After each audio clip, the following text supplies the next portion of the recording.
What's up, what's up, what's up, everybody? It's me, the Comic Outlaw. Check us out on YouTube. Throw us a like and subscribe and tell us what's up. And we're doing Kitty Pryde and Wolverine, a classic comic. Yeah, the origin of the name Shadowcat. Done by Claremont. All kinds of classic goodness coming right to you. Let's rock and roll. Alright, and this is Kitten Pryde. She's one of the youngest members ever to the X-Men at this point. And, this is around the time where Wolverine is kind of with Mariko and kind of not. It's a odd relationship, and they have ups and downs, That's going to come into play later. And this is just Kitten in her life, the mix between X-Men and her father.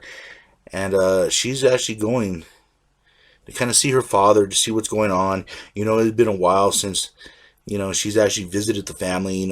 She's been busy doing X-Men stuff, going back and forth, saving the world, beating Magneto and such. I love how she just phases in and just looks for her dad, who is the chairman of this bank. He's kind of the president and stuff. And Kitten's just a real bubbly person. At this point, she's played like different superhero names. Like she was a roller skate girl called Sprite, for example, which was real funny. But anyway, she ends up bumping into her dad, and her dad is with some very, very unsavory people. And of course, he's trying to get her out of there. I mean, he's angry, but he's more angry at the situation than he is her. But Kitten begins to feel like there's trouble in paradise. And with these shady characters, you can't blame her. I mean, look at those. And that's just a lineup right there for a classic villain's motif. Especially the dude with the shades. Oh. Now, of course, they have a good laugh at her expense, because, he's making her out like a little girl. He treats her kind of just like a child. And every parent seems to do that at one point or another. No matter how old your kid is, they're still your kid. But Kitty's smart, she's resourceful, and she suspects something. She's been with the X-Men enough to know, to get a sense of bad people, to get a sense when there's something wrong, and not only wrong, but hella wrong. So she takes the money, pretends to be a soft little kitten, waits till they drive away, and she does her own thing. She follows him. And you gotta love, I've always loved Kitten Pryde's independence.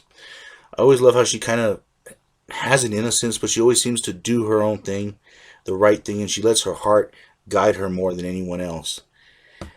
So she just phases through. She ends up in the cargo area, and she has to maintain her phasing, which is interesting. She has to phase just enough for the luggage to pass through her, but not enough where she falls through the airplane. It shows the mastery of her powers as compared to the first time that she appeared, where she was phasing through walls, and when she was asleep, she would phase into the living room, But she ends up getting caught. She ends up getting caught, and she basically just gives the story that she snuck on, that it was a bet by her friends, teenage stuff. But when the moment is right, she uses her phasing powers and just slides right on out. Now, I've always loved Kitty's phasing powers. They're very interesting. She just passes through solid objects, and she's sort of like a ghost, But anyways, she ends up escaping, of course. Well, not the greatest escape, of course, but she does end up escaping, phasing her way into a train, and she begins the quest looking for her father. Now, keep in mind, she's in Japan right now. So this is a completely different world than she's used to. I mean, she's been places with the X-Men. She's been to different planets with the X-Men. She's always had several father and mother figures there to protect her, to kind of keep her in a bubble, and to kind of keep the bad things of the real world away from her. Fighting villains is one thing, but seeing how bad the real world can be, that's something that she hasn't learned yet. It's a terrible price that she's about to pay. She has no money. She has no way of getting a hotel. And this is interesting right here. Her phasing powers allow her to airwalk.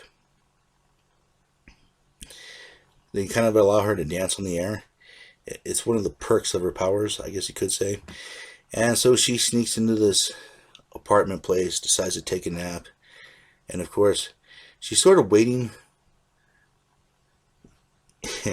And a cop comes. Well, first a janitor comes in, and then the security guy comes in. She has no time to explain, and he begins just opening fire on her.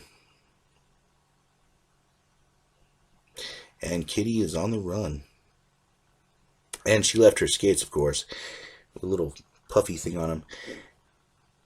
And she's lost. She's cold. She has nowhere to go, and she doesn't speak the language. And at this point, she really has no choice but to survive. She's feeling cold, sick, and she's forced to steal for the first time for her own survival. She's never had to do anything like this. Like I said, she's fought villains, but never had to go against the real world, the harshness of the real world. So she breaks into the ATM, takes some money, but her phasing powers cause machines to really go out of control, so it starts spewing money all over the place, and she's on the run for the cops. I mean, they've been looking for her since she touched down on the plane. She does not know how to keep quiet or stealth. And the cops about to grab her. Of course, she ends up slipping through the sewer and taking a ride through the river. I'll tell you, that's not the river of dreams. And Kitten goes down the sewer for a little bit. And basically, this is kind of a low point for her. She's cold, hungry. She took a ride in the sewer. She can't find her dad. She's lost in a foreign town. She has no money, no idea how to even get to where she needs to go. And so she's desperate. And she picks up the phone. And it's Wolverine that answers. And Wolverine's kind of her pseudo dad. And I love how she just hangs up the phone on him right away. Click. Leaving Wolverine with a big question mark on what the hell's going on. Now, Wolverine and Kitty have sort of like a father-daughter bond. So it's very fascinating how he's her second father. But Kitten does find her dad, and he's mixed up with the bad guys. And not only that, he is one of the bad guys. This, of course, terrifies Kitty. What's she going to do now? She's on the run, lost. Well, I guess we'll find out the next time. And I'll catch you on the flip side.